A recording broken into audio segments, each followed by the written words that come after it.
आज यहाँ पे अखनूर में भारतीय जनता पार्टी के जिला कार्यालय में माननीय प्रधानमंत्री नरेंद्र भाई मोदी जी के नेतृत्व में भारतीय जनता पार्टी की सरकार और माननीय प्रधानमंत्री नरेंद्र भाई मोदी जी के 12 साल जो लॉन्गेस्ट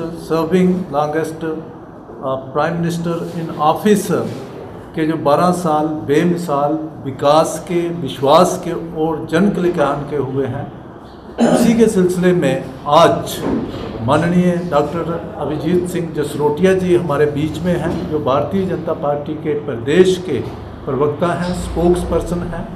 आज 12 साल बेमिसाल विकास के, विश्वास के और जन कल्याण पे उस पे डॉक्टर अभिजीत जसरोटिया जी बात करेंगे, आपके सामने करते रखेंगे।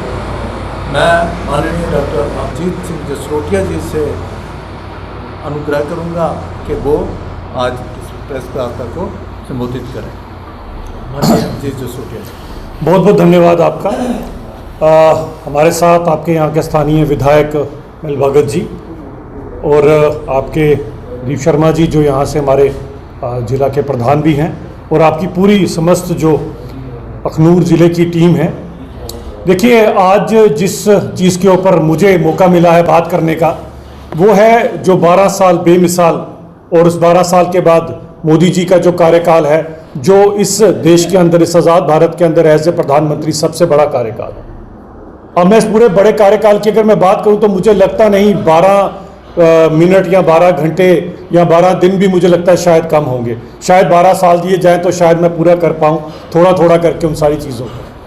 लेकिन दोस्तों, जो चीज़ें मुझे लगता है आप प्रेस बंधुओं के थ्रू मैं पूरे अखनूर में और पूरे हिंदुस्तान में पहुंचाना चाहता हूं, वो ये है कि देश कहाँ था और देश कहाँ पहुंचा। तो आप सबको याद होगा यूपीए 1 यूपीए 2 कार्यकाल का, वो आप सब लोगों ने भी कवर किया होगा कि सुबह हमें कुछ और सुनने को मिले ना मिले, लेकिन एक चीज़ सुनने को जरूर मिलती थी, वो था भ्रष्टाचार का कुछ ना कुछ नया।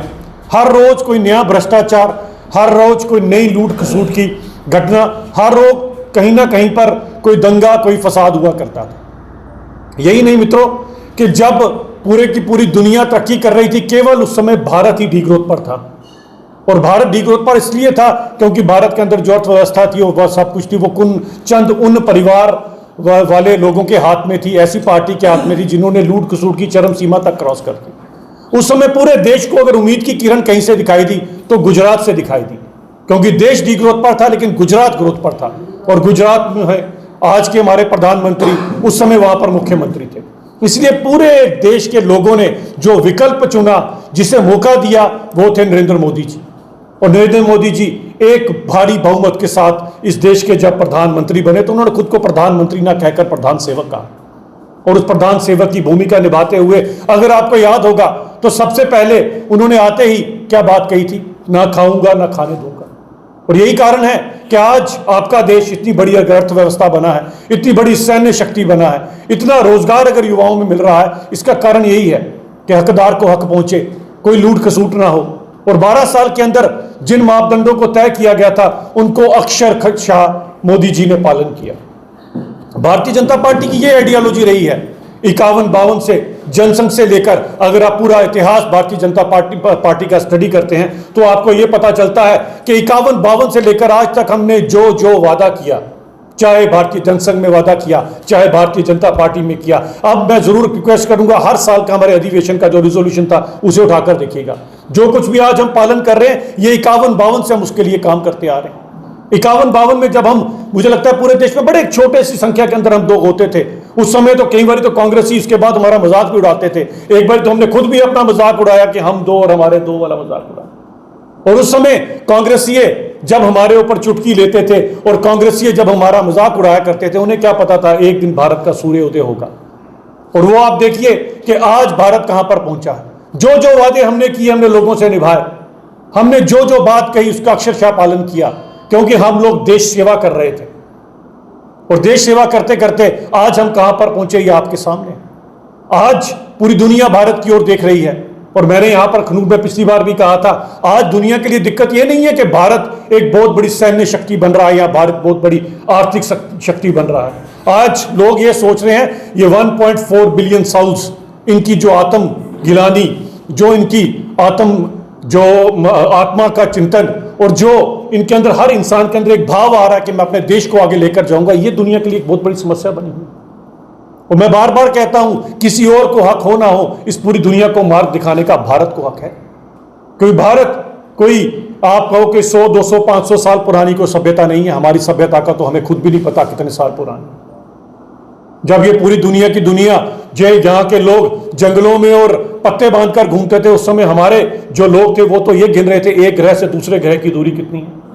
युग सहस्त्र योजन पर भानु, हमने तो तब बता दिया था कि धरती से सूर्य की कितनी दूरी होगी। हमने तो एक एक चीज को बताया, और वासुदेव कुटुंबकम के चलते हम पूरी दुनिया के अंदर ये समझते हैं कि पूरी दुनिया हमारी। We are on the entire planet.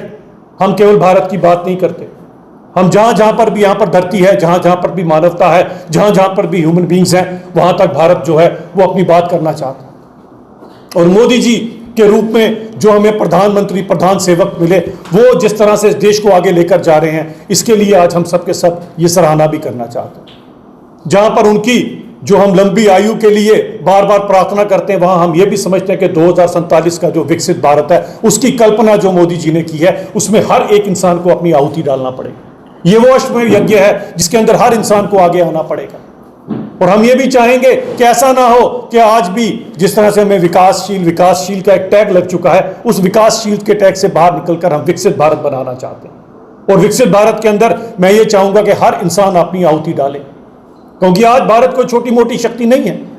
आज ये वो भारत है जो अग्रसर होकर दुनिया के साथ शाना बशाना जो मिलकर वैक्सीन बनाता है, कोरोना जैसी महामारी से लड़ता है, भूखमरी से लड़ता है, जो देश को आगे लेकर जा रहा है। और ऐसे समय के अंदर जब पूरी दुनिया के अंदर अराजकता फैली है, अगर दुनिया को भी उम्मीद की किरण दिखाई दे रही है तो भारत से दिखाई दे रही है, मोदी जी से दिखाई दे रही है। मोदी जी ने जन कल्याण करते सभी वर्गों के लिए, महिलाओं के लिए, पुरुषों के लिए, सभी जातियों के लिए, कोई भेद कभी किसी में नहीं किया। हम तो सभी को अपना समझते हैं। मैं आप सबसे भी यही कहूंगा कि इसी भारत देश को आगे अग्रसर करने के लिए आप सब भी अपनी भूमिका निभाएं। और मैं आप मीडिया बंधुओं का भी बहुत शुक्रगुजार हूं, क्योंकि आप मीडिया अगर ना होता तो शायद 2014 में जो हमने जो संकल्प लिया, जो हमने भारत देश को आगे लेकर जाने का जो वादा लोगों से किया, शायद हम उसे ना निभा पाते। मैं आप मीडिया बंधुओं के आगे भी हमेशा नतमस्तक रहता हूं, क्योंकि आप हैं तो देश आगे बढ़ रहा है। और आप भी ये चीज याद रखिएगा कि आपकी एक एक कवरेज, एक एक बात जो है वो आने वाली पीढ़ियों समय याद करेंगी कि 2047 में इस मीडिया का भी बहुत बड़ा रोल है। इसीलिए विकसित भारत की ओर अग्रसर होते हुए जहां पर भारतवर्ष आज अग्रसर हो रहा है, उसके अंदर हम सबको ये लेकर चलना है कि भारत एक रहे, क्योंकि दुश्मनों की निगाहें इस देश की तरफ है। डीप स्टेट 24 घंटे एक ही चीज सोच रही है कि किस तरह से भारत को पीछे किया जाए। और प्रॉब्लम और दिक्कत की बात यह है कि डीप स्टेट में जो कुछ सोचा जाता है, हमारे पास एक ऐसी अपोजिशन है, वो 1 महीने बाद या 10 दिनों बाद उसी को यहां पर बोलती है। क्योंकि अब ये वो भारत नहीं भारत रहा कि 26/11 में हमारे मासूम लोगों की कोई लाशें बिछाकर चला जाता था, तो हमारे उस समय के जो यहां पर होते थे, जो सो कॉल्ड गवर्नमेंट हुआ करती थी, वो अमेरिका से पूछती थी हम क्या करें और क्या ना करें। हमारे यहां पर बॉर्डरों के अंदर खुलेआम कोई अंदर आ जाता था तो हमें वहां से परमिशन लेना पड़ती थी। आज ये वो भारत नहीं है। आज अगर उरी और बालाकोट हुआ तो घर में घुसकर उसे जवाब दिया। आज ऑपरेशन सिंदूर में हमने बता दिया कि मेरे देश की तरफ अगर कोई भी नजर उठा के देखने की कोशिश करेगा, बुरी नजर डालेगा, तो उसे घर में घुसकर मारेंगे। ये घर में घुस के मारने वाला भारत है। लेकिन इस भारत के अंदर सबसे इंपॉर्टेंट जो चीज है हमारी एकता, हमारा एक दूसरे के साथ प्रेम। हम बटे ना एक दूसरे से। हम कभी जाति, किसी प्रांत की, किसी पार्टी की बात ना करें। हम लोग केवल और केवल अपने भारत देश की बात करें, क्योंकि ये एक सेवा है जो हम सब लोग कर रहे हैं। ये भारतवर्ष कोई छोटा मोटा देश थोड़ी ना, ये वो देश है जिसे सोने की चिड़िया कहा जाता था। और आप प्रेस बंधुओं के थ्रू मैं लोगों तक एक बात पहुंचाना चाहता हूं कि भारत देश में तो कहीं भी सोना नहीं हुआ करता था, तो इतना सोना हमारे देश में कहां से आया? बाद में भले तुर्क मंगोल लुटेरे यहां से लूट कर ले गए, लेकिन इतना सोना आया कहां से? हमें तो यह पढ़ाया गया Vasco day gamma came and explore India, लेकिन वास्को डे गामा से कई साल पहले हमारे यहाँ के नाविक जो है वो केप ऑफ गुड होप से आगे जाते थे, वहां से सोना लेकर आते थे, उनके साथ बिजनेस करते थे, तभी भारत के अंदर इतना भरमार था सोने का। लेकिन पहले तुर्क मंगोल, फिर अंग्रेज और उसके बाद कांग्रेसियों ने इस देश को कभी सिर ही नहीं उठाने। ये हमारे देश का दुर्भाग्य रहा कि देश जहां पर पहुंचना चाहिए था वहां पहुंच ही नहीं पाया। लेकिन हम आज नतमस्तक होकर हम शुक्रगुजार हैं मोदी जी के 2014 में, जिन्होंने आकर इस देश का कार्यभार संभाला और एक निस्वार्थ भाव से जो सेवा की है, एक दिन भी उन्होंने अवकाश नहीं लिया, एक दिन भी अवकाश नहीं लिया। यहां पर तो अपोजिशन के लीडर हैं कि यहां चुनाव होते हैं तो पता नहीं कौन कौन सा देश घूम रहे होते हैं। ये होते हैं जब आप लोगों की सेवा करते हो, क्योंकि जब आप सेवा करते हो तो पूरे का पूरा ब्रह्मांड, पूरी कायनात जो है वो भी आपकी मदद करती है। इसीलिए मैं आप सब लोगों को कहना चाहता हूं कि ये भारत कोई सपेरों का देश नहीं है जिसे कहा गया कांग्रेसियों ने, और अंग्रेज भी हमें कहते थे कि सपेरों का देश। ये कोई वो देश नहीं है जिसे कहा जाता था कि यहां पर गरीब हैं, यहां पर भूखे लोग हैं, और अंग्रेज भी बाहर से आते थे और कहीं पर दिल्ली की किसी गली में जाकर एक फोटो खींचे तो जाकर बताते थे, look at the poor India, this is not a poor India now. ये बहुत बड़ी अर्थ शक्ति बन रहा है, ये बहुत बड़ी सैन्य शक्ति बन रहा है, और ये इसी कारण है कि 148 करोड़ हिंदुस्तानियों ने मन बनाया है कि मोदी जी के साथ हम इस देश को विकसित भारत बनाएंगे। ये 12 साल जो आपके सामने है, ये 12 साल उन 12 सदियों का काम करेंगे जो आज तक नहीं हो सका। भारत आज से पहले भी विकसित हो सकता था, लेकिन किसी की इच्छा शक्ति नहीं थी, क्योंकि जब आप एक परिवार का काम करोगे, जब आप एक परिवार की पार्टी चलाओगे, तो किस तरह से भारत को आगे लेकर जाओगे। किसी भी काम करने के अंदर भगवान भी अपना आशीर्वाद तभी देता है जब निस्वार्थ भाव से उसकी सेवा की जाए। मोदी जी वही निस्वार्थ भाव से सेवा कर रहे हैं, तभी गुजरात शाइनिंग हुआ और आज भारत शाइनिंग हो रहा है। लेकिन दोस्तों, जहां पर ये हमारे 12 साल कंप्लीट हो रहे हैं, वहां पर आप सबको इस चीज से भी सचेत रहना पड़ेगा कि आज जो डीप स्टेट की ताकतें हैं वो हर तरह की कोशिश कर रहे हैं। कभी विदेश से, कहीं से, कोई अमेरिका से, कोई बांग्लादेश से, कोई पाकिस्तान से उठ के कॉकरोच आ जाता है। कभी कोई इस तरह की आकर यहां पर लोगों के अंदर अराजकता फैलाने की कोशिश करता है, कभी हमारी युवा पीढ़ी को बरगलाने की कोशिश करता है। तो हम सबका यह भी दायित्व बनता है कि कोई विदेशी कॉकरोच अपने देश में न आने दे, कोई पाकिस्तानी कॉकरोच, कोई बांग्लादेशी कॉकरोच, कोई यूएसए से कॉकरोच मेरे देश में ना आए। इसीलिए हमारे को युवा पीढ़ी को भी मैं यहां से एक रिक्वेस्ट करना चाहता हूं कि हम पता नहीं रहे ना रहे, खासकर मैं युवा पीढ़ी को कहना चाहता हूं, मैं आपको जेन जी नहीं समझता, because Z is the last word. आप क्यों आखिर में आएंगे? जी, जेड तो लास्ट वर्ड होता है। आप ए हैं, सबसे अव्वल हैं, आप अलिफ हैं, आप सब अ हैं, सबसे आगे हैं। ये भारत देश का युवा है।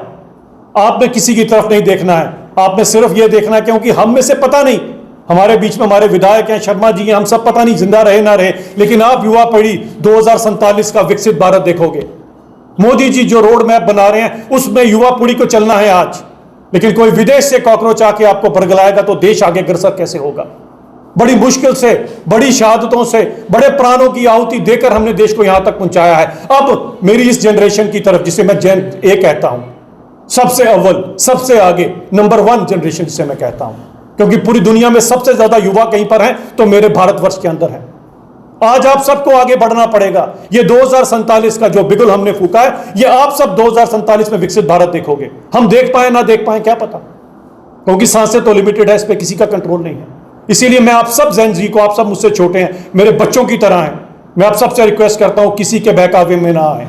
लगातार आपने युवाओं की बात की तो पेपर लीक हो रहे हैं, सुसाइड हो रहे हैं, तो उस पर जरा थोड़ी रोशनी डालें। मैं इसको कंप्लीट करके फिर मैं आपका एक सवाल लूँगा। तो मैं इसीलिए आज जो 12 साल हमारे कंप्लीट हो रहे हैं, इस 12 साल के अंदर जो जो देश ने किया, जहां जहां पर देश बना, कि जब पूरी दुनिया को लगता था कि शायद इतना बड़ा देश है, पता नहीं आधे लोग पीछे रहे ना रहे, क्योंकि जब वैक्सीन हिंदुस्तान में आती थी तो हमारे से, जो मेरी उम्र में और मेरे से छोटे लोग हैं, उनको पता होगा आज भी ये 3 दाग यहाँ पर हैं, जो पोलियो, तशद्दुद, शायद काली खांसी के। और आपको शायद जानकर हैरानगी होगी इन सब चीज़ों के अंदर कि ये वैक्सीन हमारे देश में तब पहुंची जब दुनिया से बीमारी खत्म हो चुकी थी। आज कोरोना काल के अंदर मोदी जी ने, आज कोरोना काल के अंदर हमारे साइंटिस्टों ने शाना बशाना दुनिया से मिलकर ये वैक्सीन बनाई। सोचिए, अगर भारतीय जनता पार्टी ना होती, हमारी सरकार ना होती, और कहीं वही यूपीए 1 यूपीए 2 का कार्यकाल होता, तो शायद आधा देश आज भुग चुका होता। आज यही नहीं कि अपने लिए वैक्सीन बनाई, जिन देशों को हमारी तरफ एक तवक्को है, हमने उनको मुफ्त में ये वैक्सीन दी, हाइड्रोक्लोरोक्विनोन जैसी दवाई दी है। ये है भारत। इसी को सबका साथ सबका विकास कहा जाता है। हम तो पूरी दुनिया का विकास चाहते हैं, लेकिन यहां पर हमारे बगल में एक नापाक मुल्क है जो हमेशा षड्यंत्र करता रहता है हमारे खिलाफ, लेकिन इसको भी हम घर पे घुसकर सबक सिखाते हैं। इसीलिए मैं इन 12 सालों के ऊपर बेमिसाल जो है, इसके ऊपर मैं ये बताना चाहता हूं कि देश अग्रसर हो रहा है, देश आज चंद्रमा पर पहुंच रहा है, देश आज आगे बढ़ रहा है। आप सब लोग भी अपना दायित्व निभाएं, और इन 12 सालों के उपलक्ष्य में जो हमने ये जो आज यहाँ पर कार्यशाला रखी है, इसके लिए मैं आप सब लोगों का हृदय से धन्यवाद करना चाहता हूँ। आपके विधायक मेल भगत साहब, शर्मा साहब और पूरी की पूरी इनकी टीम, बहुत बहुत धन्यवाद आपका। अब बात है, आप क्या कहना पाकिस्तान चाहते की बात की, अमेरिका पे आप कुछ बोलेंगे जिनकी वजह से हमारे 3 भारतीय जो है शहीद बोलेंगे, हम शहीद हो गए, जहाज उड़ाए जा रहे हैं, आवाज नहीं निकल रही। देखिए, मैं एक बात बताना चाहता हूँ, एक चीज़ आप समझिए, मैंने अगर आपने शायद पहले की प्रेस कॉन्फ्रेंस कवर की ना की, आज डीप स्टेट की यही एक मंशा रहेगी। डीप स्टेट कभी नहीं चाहेगी कि भारत वो भागदौड़ देश दुनिया की संभाले जो उन लोगों ने संभाल कर रखी हुई है, इसीलिए इस तरह के षड्यंत्र होते हैं। लेकिन आप एक चीज़ तो समझिए, इस देश के अंदर जब मोदी जी हैं, हम पूरी तरह से एक चीज़ के लिए कोशिश करते हैं कि यहाँ पर किसी की भी कोई क्षति ना पहुँचे, भले कहीं पर युद्ध लग जाए, भले कहीं पर कुछ हो जाए। आज आपने देखा हर एक ऑपरेशन के चलते हम अपने लोगों को वहाँ से बिल्कुल भली भांति और वहाँ से सेफ अपने देश में वापस लौटा कर लाते हैं। लेकिन कहीं पर कोई एक आधी अप्रिय घटना घट जाती है, कभी भी नहीं कोई चाहेगा घटे, लेकिन इस तरह की भी घटनी घटती है तो उसका संज्ञान लिया जाता है। आज ये वो भारत नहीं है कि यहाँ पर आपके लोगों को कोई भी पूछे, देश के अंदर कुछ कर जाए तो कोई पूछेगा नहीं। आज सबको पता है मोदी का भारत है, इसीलिए कोई इस तरह की हिमाकत करता नहीं। अमेरिका पे बयानबाजी नजर नहीं आती है, पाकिस्तान पे तो आती है, लेकिन अमेरिका पे आप खुल के नहीं बोल पाते। मैंने अभी तो आपके सामने बोला, और मेरे अगर आपने थोड़े दिन पहले के भी अगर आपने मेरे बयान देखे होंगे, जहां पर जरूरत पड़ेगी हम जरूर बोलेंगे। जो भारत देश के खिलाफ बात करेगा हम उसके खिलाफ बात करेंगे। अर्थव्यवस्था की बात की जाए तो आपके मुंह से जानेंगे कि आज बात कौन सी अर्थव्यवस्था पे आ रहा है। देखिए, हमारा तो जो हम अग्रसर हुए 5 में से चौथे, और हमारा आने वाला जो प्लान है कि नंबर 1 की अर्थव्यवस्था बने, हम उसी ओर अग्रसर हो रहे हैं और हम आहिस्ता आहिस्ता आगे बढ़ ही रहे हैं। लेकिन अर्थव्यवस्था के अंदर हम एक बात और पूछना चाहेंगे यूपीए 1 यूपीए 2 से कि आप तो कहते थे अर्थशास्त्री को हमने देश का प्रधानमंत्री बना, तो उस समय तो पूरी दुनिया ग्रोथ के ऊपर थी, आप क्यों 11वें या शायद 12वें नंबर पर थे? और ये 10-12 साल के अंदर ऐसा कौन सा चमत्कार हो गया कि हम ऊपर आते आते 7वें, 6वें, 5वें और आगे हम अग्रसर होते जा रहे हैं? ऐसा क्या हुआ? ऐसा ये हुआ कि आज की डेट में कोई परिवारवाद नहीं है, आज कोई लूट खसूट नहीं है। आज एक सवाल मैं आपसे, वेस्ट एशिया में जब से ये माहौल बना हुआ है उसके बाद से हमारी भी अर्थव्यवस्था 4थे से 7वें स्थान पर पहुंची है। क्या समझते हैं कितना असर पहुंचेगा? क्योंकि 5 ट्रिलियन का हमारा टारगेट था, जिससे अभी भी हम कोसों दूर है। क्या लगता है आने वाले समय में जो वर्ल्ड के अंदर सिनेरियो बन रहा है उसका कितना असर भारत के ऊपर? देखिए, वर्ल्ड का सिनेरियो भारत को इम्पैक्ट करता है। मैं ये नहीं कहूंगा कि हम कोई अलग से किसी प्लेनेट में रहते हैं, वो इफेक्ट करता है। लेकिन आप एक चीज तो सोचिए, ये आपके बगल के देश के अंदर तेल की क्या कीमत है, बाकी देशों के अंदर तेल की क्या कीमत है, और आपके देश में तेल की क्या कीमत है। तो हमारे को अपने देश को आगे लेकर चलना है। और आज ये वो भारत नहीं है जिसकी टर्म्स एंड कंडीशन कहीं यूरोप से या अमेरिका से रखी जाएंगी। आज हमारा देश खुद तय करता है कि हमने क्या करना है, हमें किसी से नहीं। लेकिन एक बात और भी आती है, क्या इसके अंदर सभी युवाओं को हम सबको रोल नहीं निभाना पड़ना है? आपके घर के ऊपर भी अगर कोई प्रॉब्लम आती है तो पूरी का पूरा घर एक होता कि नहीं होता? लेकिन जो सुर आज की डेट में जहां पर इसी अपोजिशन को साथ में खड़ा होना चाहिए, ये तो उल्टा आपकी हर जगह पे बदनामी कराने लग पड़ता है। सर, मेरा पहले एक प्रश्न था पेपर लीक को लेकर। आपने जेनजी की बात की, युवा पढ़ लिख के इतने दूर पहुंचते हैं, जब बाद में पेपर लीक होता है, सुसाइड करना। चलिए, मैं आज आपको एक सवाल इसी का जवाब, मैं इसका बड़ा अच्छा, क्योंकि ये सवाल रह जाएगा आपके सामने। जो ये इंसान बैठा है ना, मैंने आपने जब 12th के बाद, ये मेरा पर्सनल है, मैं बताता हूँ, 12th के बाद मैंने शायद ऑल इंडिया स्टेशन मास्टर का पेपर था, शायद मैं हिंदुस्तान में दूसरे या तीसरे नंबर पर था, हिंदुस्तान में दूसरे या तीसरे नंबर पर, मुझे शायद मैं गलत भी, मुझे तो याद अभी तक 2nd या 3rd नंबर पर ही था। और जब मेरा यहाँ पर रेलवे रिक्रूटमेंट बोर्ड में मेरा इंटरव्यू हुआ तो मुझे इंटरव्यू में से टाटा बाय बाय कर दी। चलो, मैं उनका भी भला समझता हूँ, शायद मैं आज वो काम ना करके देश का काम कर रहा हूँ। उस समय कौन था कौन नहीं मैं कहना नहीं चाहता। इन युवाओं के साथ जो कुछ हुआ है वो मैं जानता हूँ कि आज से पहले पेपर लीक नहीं होते थे, आज से पहले नहीं होते थे। मैं तो खुद बताना चाहता हूँ, जिस कॉलेज में पढ़ता था सभी लड़कों के पास पेपर हुआ करता था, मैं अपने मॉरल ग्राउंड्स के ऊपर पेपर नहीं लेता था भाई,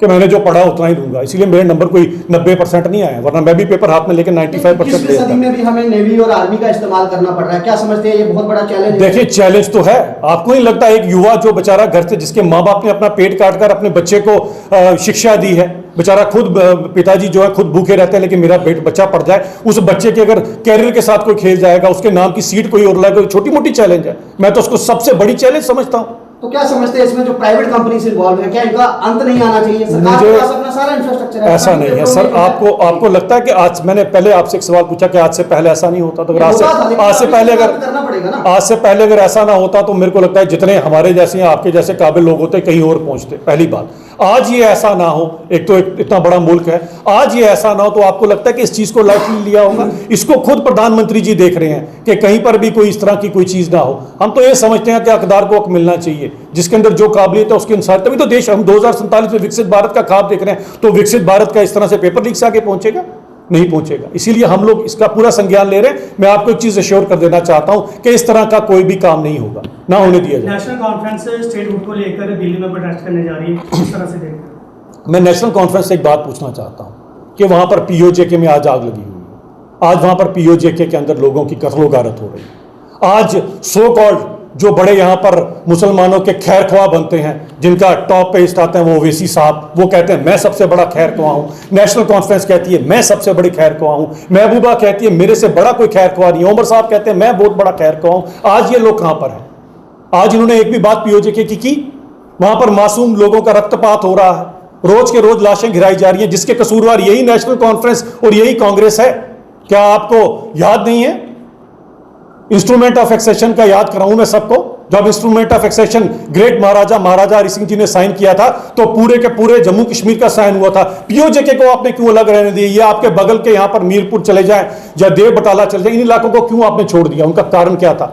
यह चीज समझना बड़ी जरूरत है। उनका कारण था कि इन दोनों जगहों के ऊपर शेख साहब को कोई अपना लीडर नहीं मानता था, तो शेख साहब ने नया शगुफा छोड़ा कि नॉन कश्मीरी स्पीकिंग लोगों को मैं अपने पास नहीं लेकर आऊंगा। इसी कारण आज वहां पर कत्लो गारत हो रही है। और ये जो खैरख्वाह बने फिर रहे हैं मुसलमानों के, इनके किसी के मुंह से भी एक भी लफ्ज नहीं निकल रहा है। कारण क्या है? कि पाकिस्तान इन्वॉल्व है। ये कौन सा पाक प्रेम है? मुझे जरा ये सब के सब बता दें। इसलिए मैं अपने देश के खासकर मुस्लिम भाइयों को ये कहना चाहता हूं कि इन लोगों का असली चेहरा पहचान लीजिए। इनका कुछ लेना देना नहीं किसी चीज के साथ, इनका केवल अपनी राजनीति के साथ लेना देना है। और मैं आज खंडन करता हूं, जो कुछ भी पीओजेके के अंदर हो रहा है हम उन्हें आउन करते हैं, वो हमारे लोग हैं, क्योंकि हम सब सभी उसी ग्रेट महाराजा हरि सिंह के उसी रियासत के लोग हैं जिसका विलय हिंदुस्तान के साथ किया गया था और पीओजेके इसके अंदर था। लेकिन डेलिबरेटली शेख साहब ने, नेहरू जी ने शेख साहब के कहने के ऊपर इन लोगों को हमसे दूर रखा। आज जो भी कत्लो गारत हो रही है, जो मासूम भी वहां पर जिसका रक्तपात हो रहा है, उसके रिस्पॉन्सिबल ये है या सो कॉल्ड जो खैर ख्वाह बने घूम रहे हैं। वो बहुत सारे लीडर होते हैं दूसरी पार्टी में होते हैं, उनके करप्शन के चार्जेस लगते हैं, लेकिन जब भाजपा में आ जाते हैं उनको होते भी बहुत अच्छे मिलते हैं। उस पर क्या कहते हैं? देखें, मेरा ये कहना है कि अगर किसी ने करप्शन की है तो देश का कानून है देखने के लिए, और देश का कानून भले भाजपा ही हो, भले कोई कांग्रेसी हो, भले किसी और पार्टी से, सबके लिए एक बराबर है। देश का कानून सबसे ऊपर होता है। हम उन लोगों में से नहीं है कि सुप्रीम कोर्ट के अंदर कहीं पर शाहबानों के केस के अंदर अगर उसकी फेवर के अंदर केस जाएगा तो राहुल गांधी जी अपने मर्जी से उसको फाड़ देंगे। हमारे लिए सुप्रीम कोर्ट सबसे सुप्रीम है, सबसे ऊपर है, और सुप्रीम कोर्ट के ऊपर कोई भी मंत्री नहीं, इवन प्रधानमंत्री भी उनसे ऊपर नहीं। आखिरी सवाल से पूछना चाहूंगा आपसे, ये तो आपने उपलब्धियां बता दी, चैलेंजेस क्या क्या है भारत के आगे? क्योंकि हम देख रहे हैं बेरोजगारी की दर जो है वो धीरे धीरे बढ़ रही है। इसके अलावा अलग अलग स्टेट में अलग अलग राग अलापे जाते हैं, जैसे मणिपुर में अनरेस्ट मचा हुआ है, ऐसे लद्दाख के लोग स्पेशल स्टेटस अलग से मांग रहे हैं। तो क्या चैलेंजेस आप देखते हैं? देखिए, मैं चैलेंजेस तो सबसे बड़ी चैलेंज ये थी कि देश के बॉर्डर सुरक्षित नहीं थे आज से पहले। आप खुद देख लीजिए, वेस्ट बंगाल के अंदर 500 से शायद कितने किलोमीटर का बॉर्डर या फेंसिंग नहीं कर पाए। जो बाहर की ताकतें, वो 4-5 मुल्क पार से उठ के रोहिंगे यहाँ पर आ रहे हैं, जिन्हें इन लोगों ने यहाँ पर आकर बसाया था। ये चैलेंजेस हैं देश के अंदर। और देश के अंदर ये भी चैलेंज है क्योंकि पूरी दुनिया के अंदर जिस तरह से ग्लोबल इकोनॉमी शैटर हो रही है, किस तरह से देश को आगे लेकर चलना है। लेकिन मैं युवाओं को भी एक चीज़ कहना चाहता हूँ कि हम नए नए एवेन्यूज़ ढूंढें, हम नई नई तरीके ढूंढें, हम एआई के अंदर उस तरफ अपने आप को देखें। सभी थोड़ी ना डॉक्टर, इंजीनियर और यही बनेंगे, वकील ही बनेंगे। बड़े सारे नई एवेन्यूज, आज के युवाओं के पास तो इतने एवेन्यूज हैं कि अगर आप एआई का ही टूल इस्तेमाल करना शुरू कर दें, इन्हीं के अंदर अगर आप आगे बढ़ना चाहें, छोटे छोटे बिजनेसेस स्टार्ट कर सकते हैं, एमएसएमई को स्टार्ट कर सकते हैं। आज गवर्नमेंट की तो उतनी स्कीमें जो आज तक नहीं रही, बिना किसी गारंटी के लोन मिल जाता है, बिना सब कुछ मिल जाता है हर युवाओं को। केवल मैं युवाओं को एक चीज अपील करना चाहता हूं, केवल आप अपनी नौकरी का ना सोचें। आप भारत देश के युवा हैं, मैं इसलिए ए कहता हूं, आपको नंबर 1 कहता हूं। आप अपने साथ 10 और लोगों की मैं नौकरी लगाऊंगा, 10 और लोगों के रोजगार का जरिया बनाऊंगा। ऐसा काम करें ना, आप क्यों नहीं करते? जरूर करें। शिक्षा और चिकित्सा को लेकर क्या कहेंगे? प्राइवेटाइजेशन ज्यादा हो रही है, सरकारी स्कूलों की दशा देख सकते हैं, सरकारी हॉस्पिटल। आपके हर इंसान की, आपकी जेब में, मेरी जेब में मोदी जी हर साल 5 लाख रुपया डालते हैं। मैं कश्मीर के अंदर एक था तो मैंने देखी एक बुजुर्ग महिला जो बेचारी रो रही थी। अब रोने के बाद उसको पूछा गया क्या हो रहा था, तो उसने बताया कि मैंने इलाज इसलिए कराया कि मोदी जी के पैसे मेरे पास आए, वरना मैं तो मर जाती, दुनिया से चली जाती। आज हर एक इंसान की जेब में 5 लाख रुपए। कभी आज से पहले अगर आप पूछो UP1 UP2 से पूछते, उन्होंने हंसना था, ऐसा हो सकता है। जब हमने DBT के चलते सबके खाते बनाए थे तो ये लगता था इनको, यार ये कौन सा नया मजाक है, सभी के बैंक अकाउंट होंगे। क्योंकि इनके अकाउंट तो स्विस अकाउंट थे ना, तो इनको कैसे लगता था गरीब इंसान का बैंक अकाउंट बन सकता है। तो इसीलिए बैंक अकाउंट बनाए थे कि आज वो 5 लाख रुपए वहां से आता है तो हर एक इंसान के वो गोल्डन कार्ड हर इंसान का बना हुआ है। जो कोई भी आपको मदद मिलती है केंद्र से। और एक बात और मैं कहना चाहता हूं, जो लोग हमारे को खासकर हिंदू मुसलमान में बांटने की कोशिश करते हैं, जातियों में बांटने की कोशिश करते हैं, अगर 2000 रुपए से भी केंद्र से आता है तो वो सारा बानो के खाते में भी जाता है और गीता देवी के खाते में भी जाता है। हम पक्षपात नहीं करते हैं। ये है नया भारत और यही है 12 साल के अंदर हमारी अचीवमेंट। बहुत बहुत धन्यवाद आपका।